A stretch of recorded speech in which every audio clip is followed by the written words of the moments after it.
Rudra academy में आप सभी विद्यार्थियों का स्वागत है।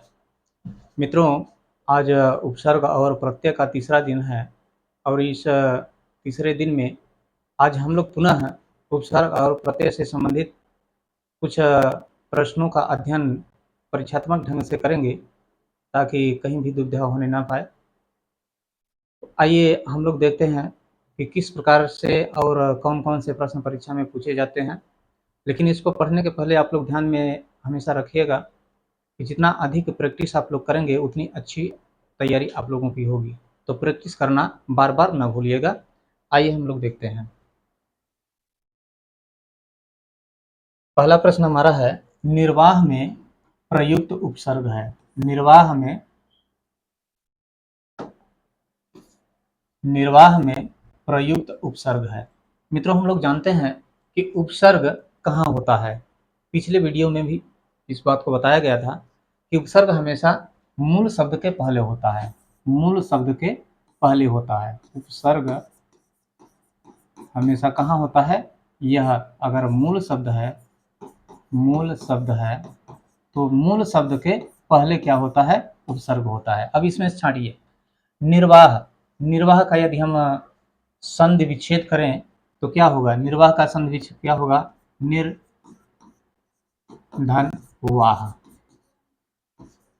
ठीक,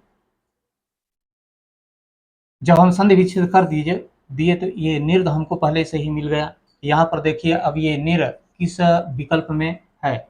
इसमें नहीं है, इसमें नहीं, इसमें है, यानी हमारा सही विकल्प यही है।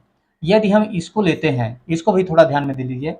यदि हम इसको लेते हैं और इसमें से हम निकालते हैं तो नी और ये शब्द होगा, लेकिन यह शब्द न तो पढ़ा जा सकता है न तो इसका कोई अर्थ साबित होता है, इसलिए यह उचित नहीं है संधि विच्छेद, और यह उपसर्ग भी गलत है। यहाँ पर भी वही दिया हुआ है और अंत में लिखा है निरी, निरी, री, र पर छोटी की मात्रा है, न पर छोटी की मात्रा है, यहाँ पर सही है, लेकिन र पर छोटी की मात्रा है री, यहाँ पर री नहीं बल्कि क्या है? यह र है। ठीक, तो कहने का मतलब कि ये भी गलत, ये भी गलत और ये भी गलत। ठीक, और यह विकल्प सही है जो कि यहाँ पर संधि विच्छेद किया गया है। उसी प्रकार से अगला प्रश्न है हमारा, हिंदी में कृत प्रत्ययों की संख्या कितनी है? तो यहाँ पर दिया हुआ है 28, 30, 44 और 50। तो ध्यान में रखिए हमेशा, कृत प्रत्यय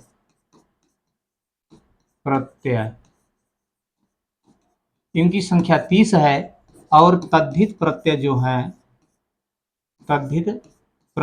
है उनकी संख्या 50 है। ठीक, कृत प्रत्ययों की संख्या कितनी है? 30 और तद्धित प्रत्ययों की संख्या कितनी है? 50। दोनों को मिलाकर कुल 80 है। ठीक, तो इसमें से छांट लीजिए कौन सा है। ख में दिया हुआ है, यानी ख वाला विकल्प सही है, बाकी विकल्प हमारे गलत है। ठीक, उसी प्रकार से अगला प्रश्न है, कृदंत प्रत्यय किन शब्दों के साथ जुड़ते हैं? मित्रों, इस विषय पर, इस बात पर कल हमने चर्चा किया था और आज मैं पुनः बता देना चाहता हूं ताकि आप लोग भ्रमित न हो।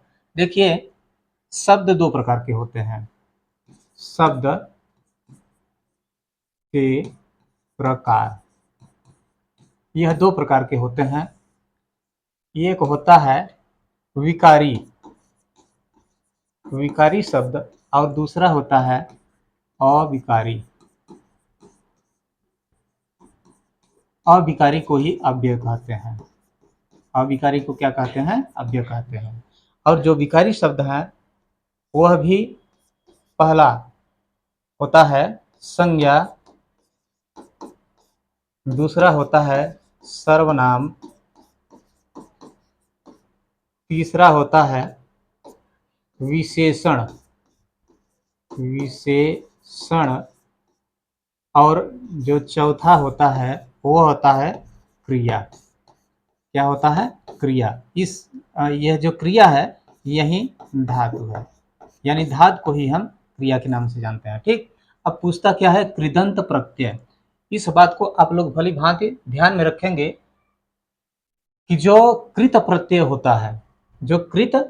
होता है, वह हमेशा इसके साथ जुड़ता है। कृत कृत प्रत्यय हमेशा क्रिया यानी धातु के साथ जुड़ता है। ठीक। और कृत प्रत्यय जब क्रिया के साथ या धातु के साथ जुड़कर के नवीन शब्द की रचना करता है, तो जो नवीन शब्द बनता है उसको हम क्या कहते हैं? कृदंत कहते हैं। जैसे हमने लिखा पढ़ना, पढ़, पढ़ में हमने क्या जोड़ा? आई। ठीक। इसके बाद लिख, लिख में हमने क्या जोड़ा? ना।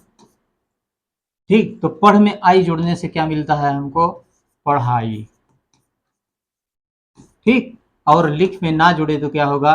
लिखना, लिखना। ठीक। अब इसमें देखिए तीन भाग दिखाई दे रहे हैं, तीन पद, ये दो तीन।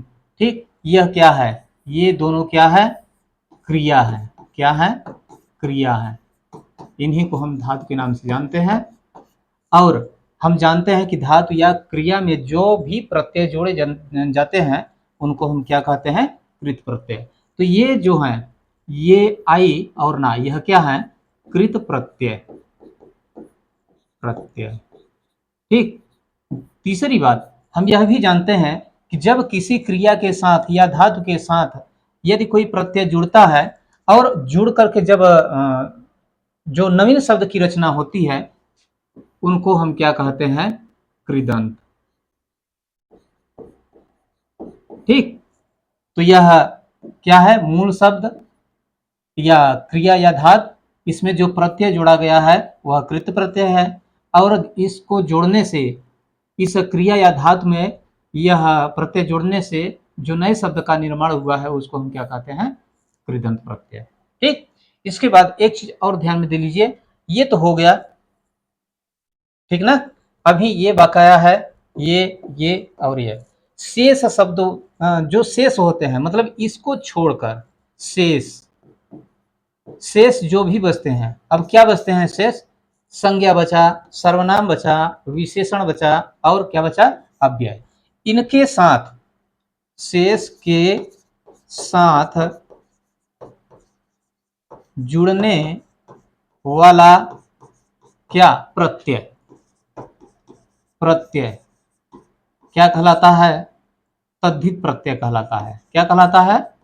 तद्धित। तद्धित प्रत्यय कहलाता है। और जब इन शब्दों के साथ तद्धित प्रत्यय जुड़ करके नए शब्द का निर्माण करता है, जो नवीन शब्द होता है, नवीन शब्द, उसको हम क्या कहते हैं? तद्धितांत। तद्धितांत। ठीक है। जैसे हम थोड़ी देर के लिए मान लें भारत, ये भारत, भारत में अगर हम ईय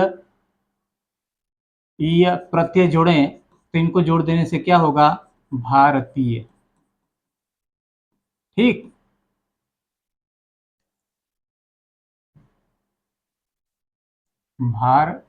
भारतीय। अब देखिए यह भारत क्या है?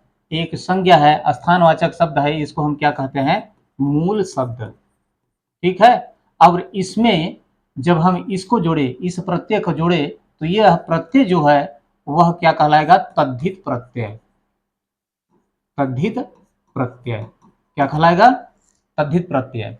और इसमें जब ये तद्धित प्रत्यय जुड़ा तो जो नया शब्द बना, नए शब्द का निर्माण हुआ, इसको हम क्या कहते हैं?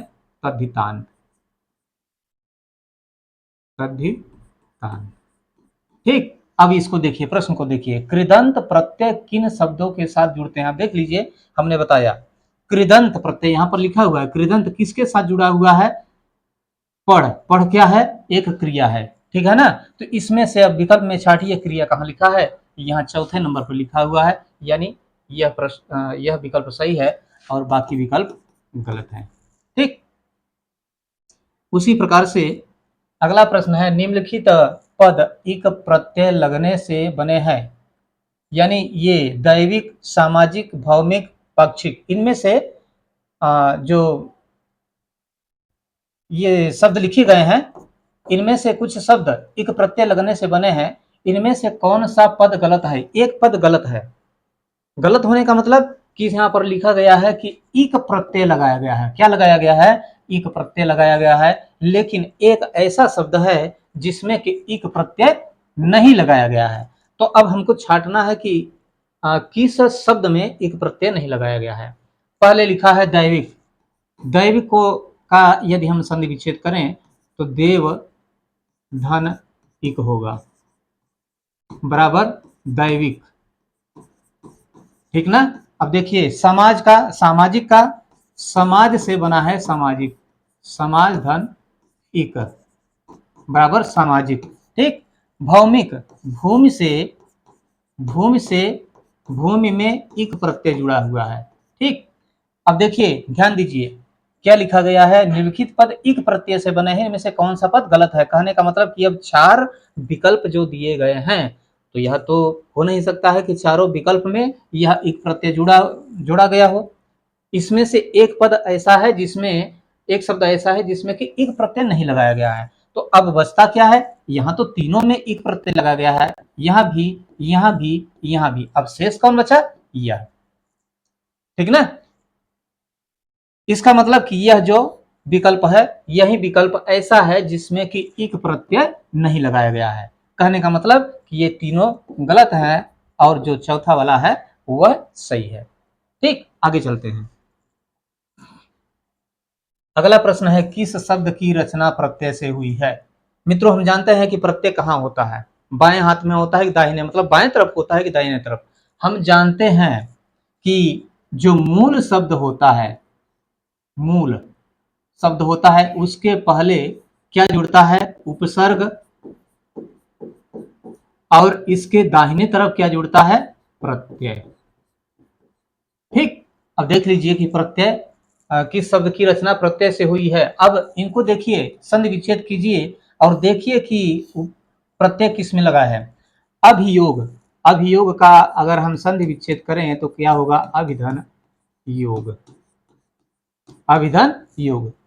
व्यायाम का संधि विच्छेद करें तो होगा वि धन आयाम।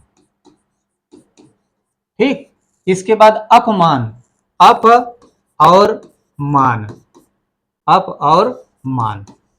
ध्यान से देखिएगा यहां पर अभी पहले आया है, वी पहले आया है, अप पहले आया है, ये सब क्या है?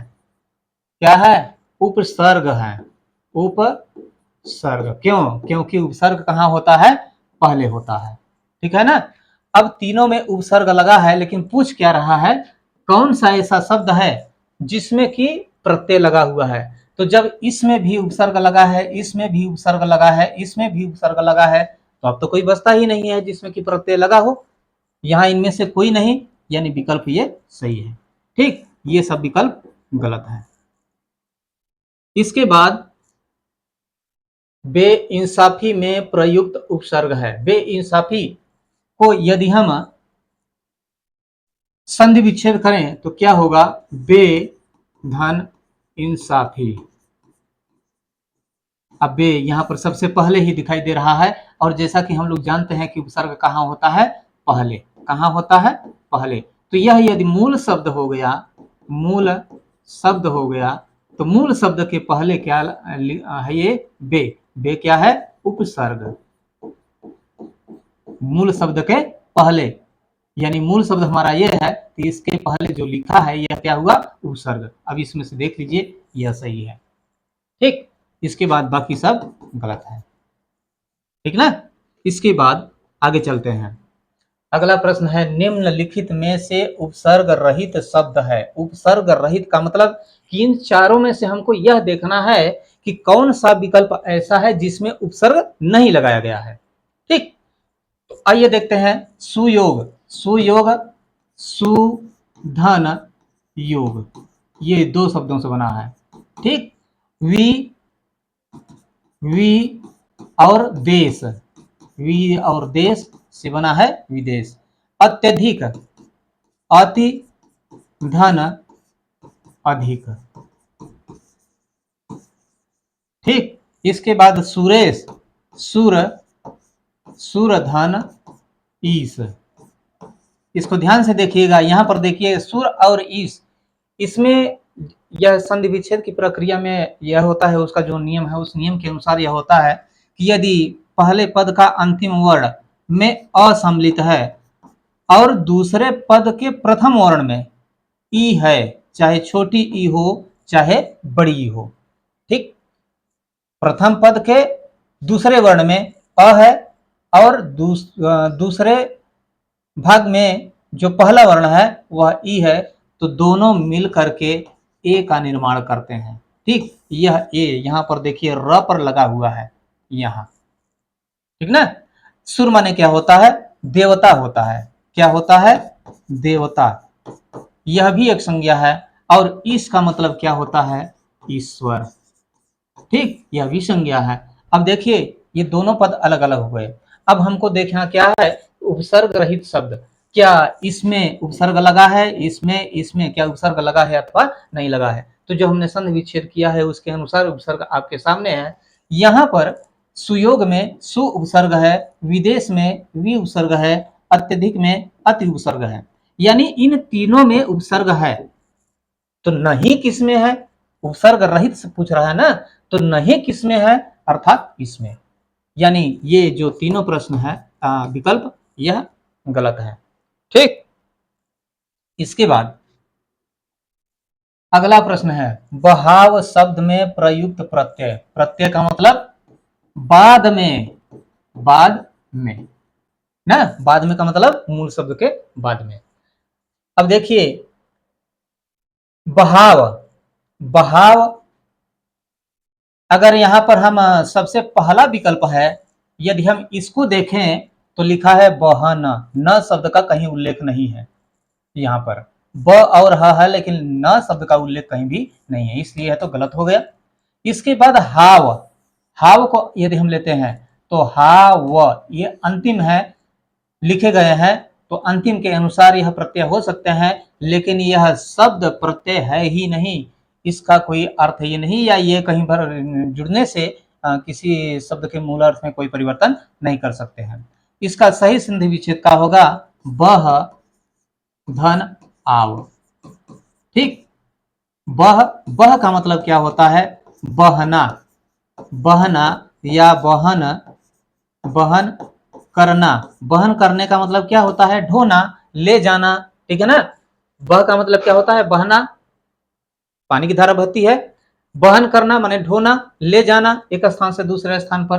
तो यह हमारा क्या हो गया? मूल शब्द। और मूल शब्द होने के साथ साथ क्या है?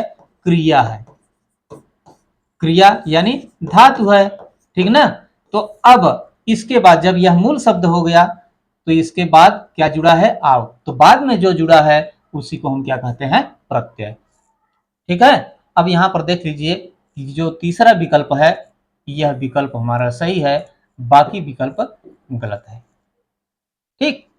उसी के साथ विज्ञान शब्द में प्रयुक्त उपसर्ग है। उपसर्ग की बात आ गई, उपसर्ग की बात आ गई। अब उपसर्ग कहाँ रहता है? पहले रहता है, ठीक है ना। उपसर्ग कहाँ रहता है? पहले। पहले का मतलब मूल शब्द के पहले, ठीक। अब देखिए विज्ञान, विज्ञान का संधि विच्छेद क्या होगा? हम इसके अनुसार करें तो क्या लिखा हुआ है? विज्ञ। विज्ञ का मतलब जानकार होता है, मैं मानता हूं, लेकिन विज्ञ में आन जुड़ेगा ना। विज्ञ अगर हम इसको कहें विज्ञ धन आन, आन या अन हो सकता है। अब यदि हम इसको देखें तो यह जो बाद में लिखा गया है यह तो प्रत्यय बना। क्या बना? प्रत्यय बना। लेकिन हमको क्या देखना है? उपसर्ग देखना है। लेकिन और इसको देखें तो यह एक मूल शब्द है, न कि उपसर्ग है, ठीक। अगर हम इसको देखते हैं ज्ञान को, तो ज्ञान भी कहाँ लिखा है? बाद में लिखा गया है, ठीक। और ज्ञान का मतलब आप लोग जानते ही हैं। अगर हम इसको लें तो वी और धन क्या होगा? ज्ञान, वि ज्ञान। यह यदि हमारा मूल शब्द है, यह मूल शब्द है, तो यह क्या है? उपसर्ग। क्यों? क्योंकि मूल शब्द के यह पहले लिखा गया है। यानी कौन सा उपसर्ग यहाँ पर है? ये ग वाला विकल्प सही है और बाकी विकल्प गलत है, ठीक। आइए अगला प्रश्न देखते हैं।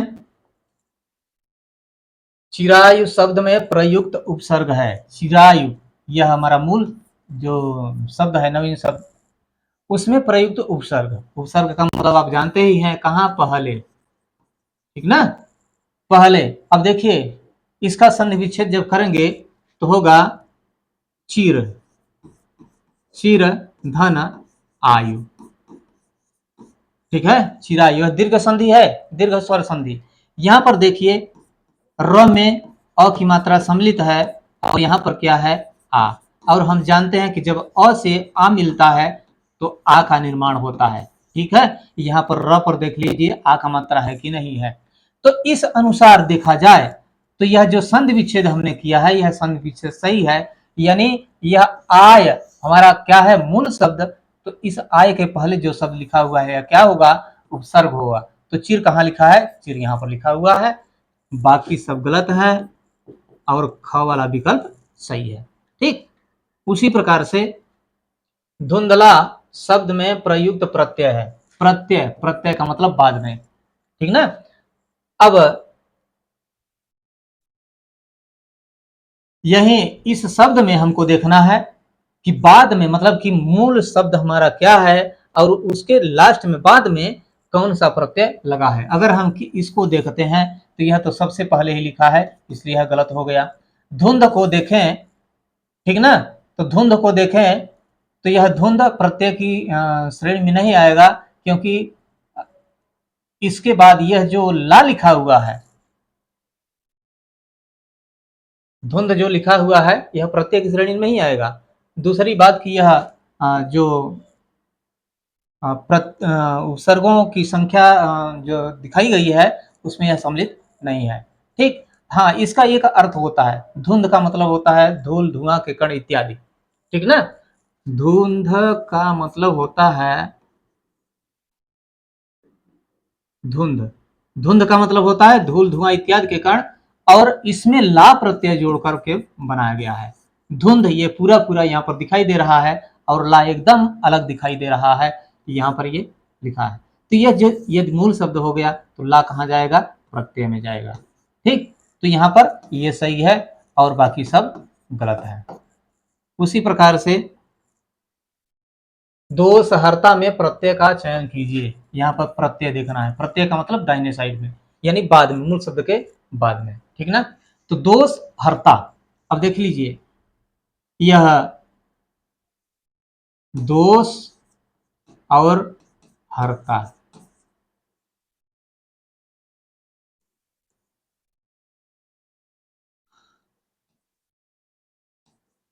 दोषहर्ता, ठीक ना। दोष माने कमी होती है, अवगुण होता है ना। दोष माने कमी या अवगुण होता है। हर्ता का मतलब होता है हरण करने वाला। यह एक प्रत्यय है। दोष यह क्या है, हमारा मूल शब्द है, मूल शब्द है। तो मूल शब्द के बाद में क्या जुड़ा गया है, हर्ता, यानी यही क्या है, प्रत्यय है, ठीक ना। तो प्रत्यय है तो अब इसमें देखिए हर्ता कहाँ लिखा गया है, सबसे पहले ही लिखा गया है, ठीक। इसके बाद किस शब्द में उपसर्ग नहीं है, किस शब्द में उपसर्ग नहीं है। इस प्रकार के एक आध दो प्रश्नों को हमने हल करके देख लिया है और हमने बता दिया है। यानी जो 4 विकल्प दिए गए हैं उसमें से 3 विकल्प तो ऐसे हैं जिसमें से कि उपसर्ग है। 3 ऐसे शब्द हैं या 3 ऐसे विकल्प हैं जिनमें कि उपसर्ग है और एक ही विकल्प ऐसा नहीं है कि जिसमें नहीं है, तो उसी को हमको छांटना है। तो अपवाद लिखा हुआ है, इसको हम अलग अलग करें तो क्या होगा, अपधनवाद, ठीक। दूसरा क्या होगा, पर धन अजय, पर धन अजय। कुछ लोग ऐसा बोल लेते हैं कि पराधन जय होगा। जय का मतलब विजय होता है, परा जो यहाँ शेष बचता है, जय को छोड़ देंगे तो परा जो शेष बचता है, ये दोनों मिलकर के ये दोनों शब्द अलग अलग हो जाएंगे, जो कि व्याकरणिक दृष्टि से उचित नहीं है।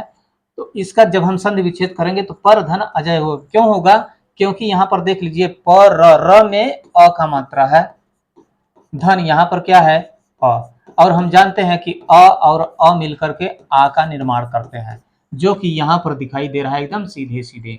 यह क्या है, दीर्घ संधि है, दीर्घ स्वर संधि। ठीक है, इसके बाद क्या है प्रभाव, प्रधन भाव। अब देख लीजिए, अब ऊपर से लेकर के नीचे तक आइए देखते हुए, क्या देखते हुए, उपसर्ग किसमें है और किसमें नहीं है। तो हमने देखा कि यह वाद मूल शब्द है, तो इसमें भी एक उपसर्ग जुड़ा है। अजय, अजय भी एक उपसर्ग है, मूल शब्द है। इसका सही सिंधवी विच्छेद इस प्रकार से हो सकता है, पर धन अ धन जय। जय का मतलब विजय होता है, इसमें एक उपसर्ग ये लगा है, दूसरा उपसर्ग ये लगा हुआ, ठीक है ना। पर धन अजय, तो यहाँ पर ये सबसे पहले उपसर्ग लगा हुआ है, यानी यहाँ भी उपसर्ग है।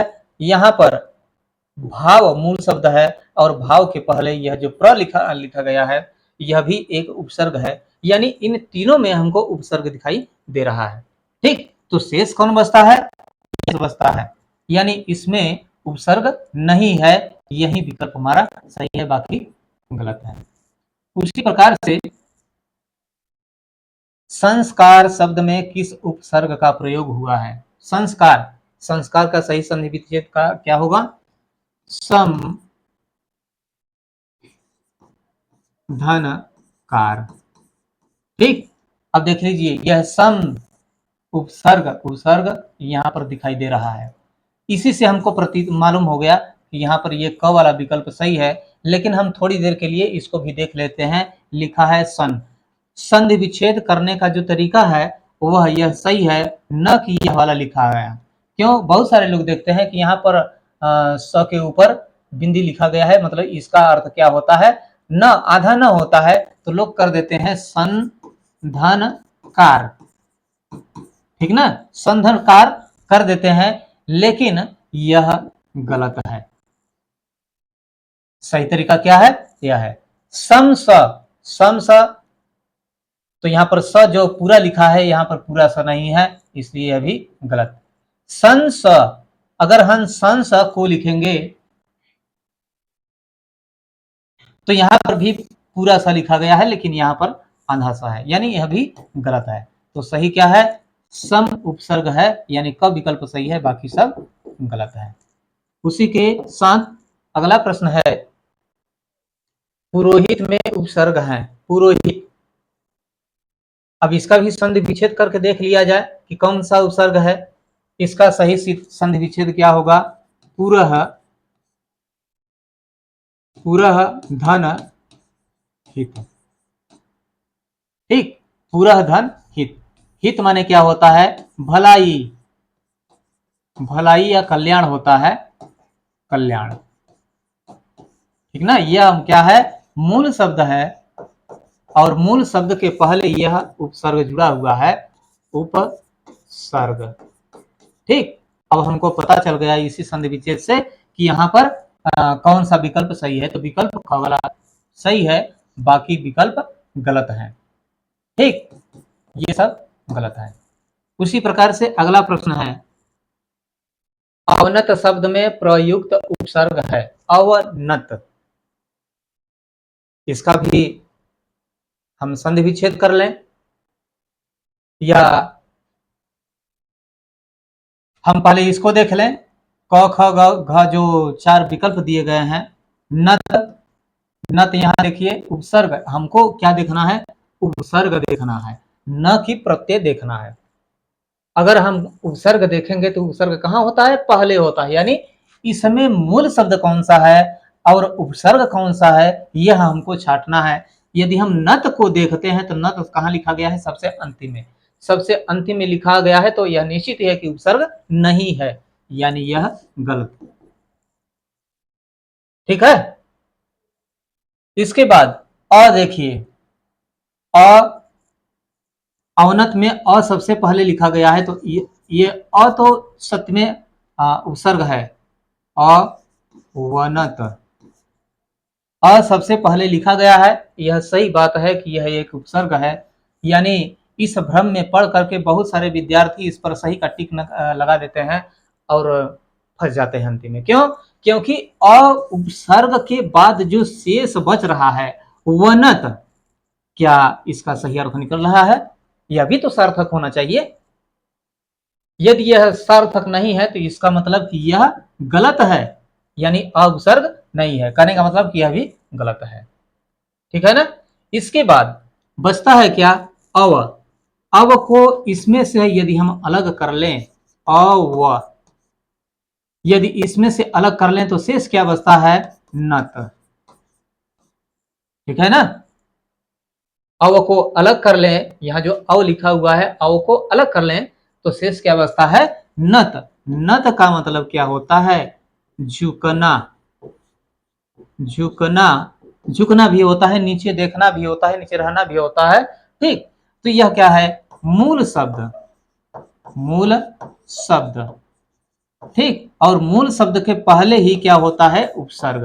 तो यहाँ उपसर्ग क्या है? अव। हमें क्या देखना है? उपसर्ग ही देखना है, न कि प्रत्यय देखना है। यदि हमको प्रत्यय देखना होता तो हम दाहिने समय में देखते, यानी बाद में देखते, लेकिन हमको क्या देखना है? उपसर्ग। तो यहाँ पर जो शब्द लिखा हुआ है उपसर्ग देखने के लिए हमको पहले जो वर्ण लिखे शब्द लिखे गए हैं हमको उसी पर विशेष ध्यान देने की आवश्यकता है। यानी यह जो अव है यही उपसर्ग है, यह सही है और बाकी सब गलत है। ठीक, उसी प्रकार से अगला है सावधानी शब्द में प्रयुक्त प्रत्यय है। हमको क्या देखना है? प्रत्यय। प्रत्यय का मतलब मूल शब्द के बाद में जो जुड़ा हुआ है। ठीक है ना? अब देखिए, अगर हम इसको इसमें से निकाल लें तो क्या बचेगा? सावधान। सावधान। इसको यदि हम इसमें से निकाल लें तो क्या बचेगा? सावधान। यानी सावधान में अगर हम ई जोड़ दें तो क्या होगा? सावधानी। ठीक है? अब हमको बहुत ज्यादा मशक्कत करने की आवश्यकता नहीं है, यहीं पर हमको प्रत्यय मिल गया। यहीं पर हमको प्रत्यय मिल गया, यानी जो पहला विकल्प है वही सही है। यदि हम छोटी ई को लेते हैं तो यहाँ पर छोटी ई की मात्रा नहीं है, लगाई ही नहीं गई है, इस पर हमको ध्यान देने की कोई आवश्यकता नहीं है। अगर हम धानी को देखते हैं, धानी जो कि एक रंग है, ठीक है ना? धानी एक रंग है, और जब इसको हम निकाल लेते हैं तो क्या बचेगा? साव। इसका मतलब क्या होता है? इसका कोई मतलब नहीं, कोई अर्थ नहीं, इसलिए यह भी गलत। इसके बाद आनी। आनी को हम देखें तो आनी को देखने का मतलब कि इसमें से हम आनी को निकाल लें तो क्या होगा? साव ध। ध या धा होगा। ठीक ना? यह शब्द जो बचेगा, मतलब इसको निकालने के बाद यह जो शब्द बचेगा यह भी निरर्थक है, इसका कोई अर्थ नहीं है, यानी यह भी गलत है। तो सही क्या है? यह, यानी ऊपर वाला क, और बाकी सब गलत है। ठीक, आइए अगले प्रश्न की ओर। कनिष्ठ शब्द में प्रयुक्त प्रत्यय है। कनिष्ठ प्रत्यय है, प्रत्यय का मतलब मूल शब्द के बाद में जो जुड़ा हुआ है, हमको उसी के ऊपर विशेष ध्यान देना है। यह जो लिखा है, क्या लिखा है? कनिष्ठ। यह कनिष्ठ कौन से मूल शब्द और कौन से प्रत्यय को जोड़ करके बना है, हमको इस बात पर ध्यान देना है। ठीक है ना? इसको अगर हम संधि विच्छेद करें तो क्या होगा? कान धन इष्ठ। कान धन इष्ठ। कान क्या है? संज्ञा है। क्या है? संज्ञा है। ठीक, अब देखिए, अब आप पूछेंगे कि यहां पर का लिखा हुआ है और यहां पर क लिखा हुआ है, तो यह कैसे संभव हो गया? यानी यहां पर क लिखा हुआ है और हमने जो संधि विच्छेद किया है यहां पर का लिखा हुआ है, तो यह का कैसे आया? तो इसके लिए वर्णों को अलग अलग कर लीजिए। क्या होगा? क, क धन आ। ठीक, धन न, धन अ। ये इसका हो गया क धन आ धन न धन अ। अब इसमें ये जोड़ना है, क्या जोड़ना है, इष्ठ जोड़ना है, इष्ठ जोड़ना है। ठीक है, तो इसके लिए क्या होता है कि जब यह दूसरे पद का प्रथम वर्ण, दूसरे पद का प्रथम वर्ण जब इस पद के साथ जुड़ता है तो ये क के बाद जो आ है इसका क्या हो जाता है, लोप हो जाता है। क्या हो जाता है, लोप हो जाता है। तो क्या बचता है, क बचता है। ठीक है ना, इसके बाद क्या बचता है, न बचता है। न के बाद न और अ मिलकर के न बनाते हैं। इसको ऐसे देखिए,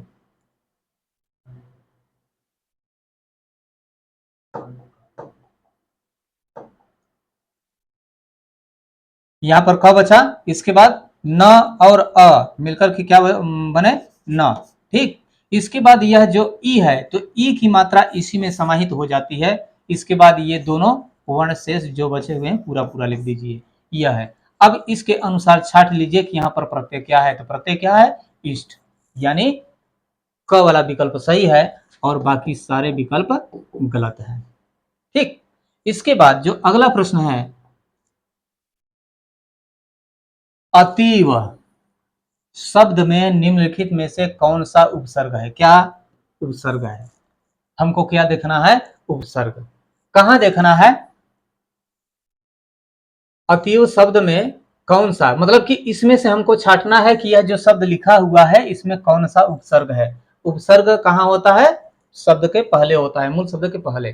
तो इसमें जो लिखा हुआ है इसमें पहले की ओर हमको देखना है कि कौन सा शब्द है। ठीक है ना, अगर हम इसको देख लें तो अति, अति धन वह होगा, यानी कहने का मतलब कि पहला विकल्प जो दिया हुआ है इसको हम इसमें से निकाल लें तो क्या बचेगा, वह। कोई अर्थ नहीं है, निरर्थक है, यानी गलत है। दूसरे को हम देखें तो क्या होगा, इसमें से देखने का मतलब कि इसमें से निकालना है हमको, तो क्या होगा, अति धन, अति को जब हम निकालेंगे इसमें से तो शेष क्या बचेगा,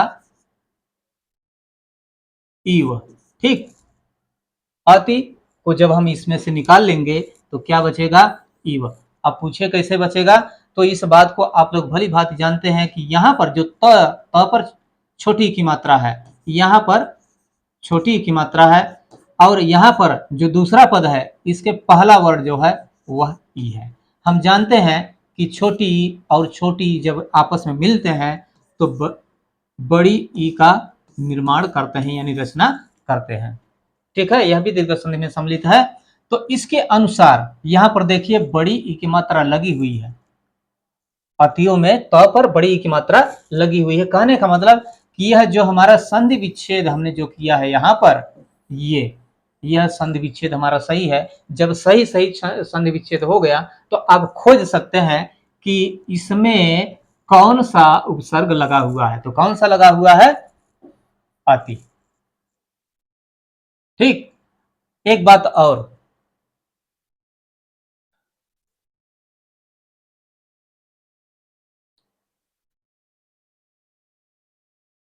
यहां पर ग वाले में भी लिखा हुआ है अति, यहां पर अति नहीं बल्कि अंति होना चाहिए। ठीक, अंति अ पर न लगा हुआ है, यानी यहां गलत हुआ है। क्यों, क्योंकि अ पर यहाँ पर ऊपर न तो बिंदी लगी है, न तो अर्ध वर्ण कोई लगा हुआ है, इसलिए यहाँ पर गलत है। अधिका इससे कोई ताल्लुकात या कोई संबंध नहीं है, क्योंकि ध की मात्रा कहीं भी बीच में दिखाई नहीं दे रही है। कहने का मतलब कि ये तीनों गलत है, ये गलत हो गया, ये गलत हो गया, ये, और सही क्या है, ये। इसके बाद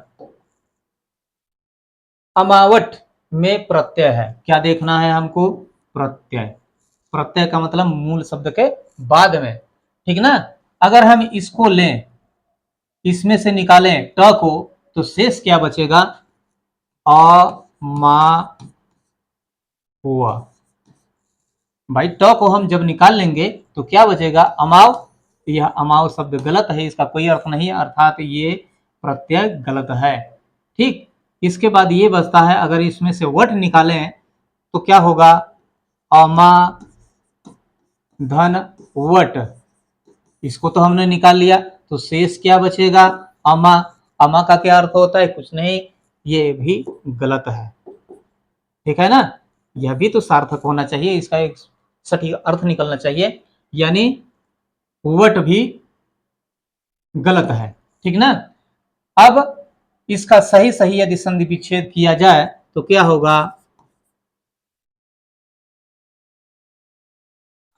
आम धन आवट, आवट, आम धन आवट। अब देखिए, आवट यह दिखाई दे रहा है कहां? यहां पर, ठीक। तो यहां पर कौन सा प्रत्यय है? आवट प्रत्यय है। अब कहेंगे कि यह आम कहां से आ गया?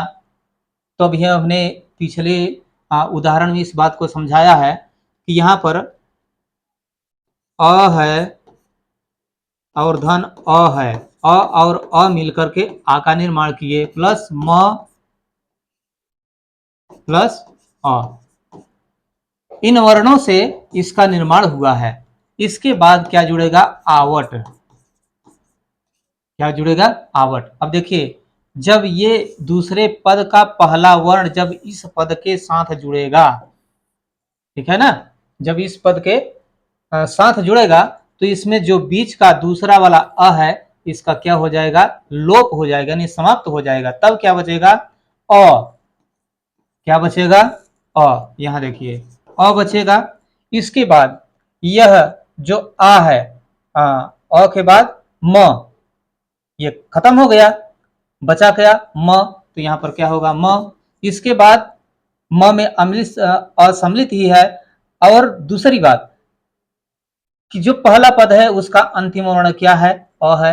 और यहाँ पर क्या है? और अ तथा आ मिलकर के क्या बनाते हैं? आ। इसकी रचना करते हैं। तो यहाँ पर म पर एक खड़ी पाई लग जाएगी, यानी आ की मात्रा लग जाएगी। इसके बाद शेष क्या बचता है? वट, व ट। ये हमारा संधि विच्छेद है, ठीक है। तो सही विकल्प कौन सा है? ग वाला, और बाकी सब गलत है, ठीक। अब इसी के साथ आज की जो हमारी कक्षा कार्यक्रम है वह संपन्न की जाती है। पुनः अगले वीडियो में अगले दिन हम मिलेंगे, तब तक के लिए धन्यवाद।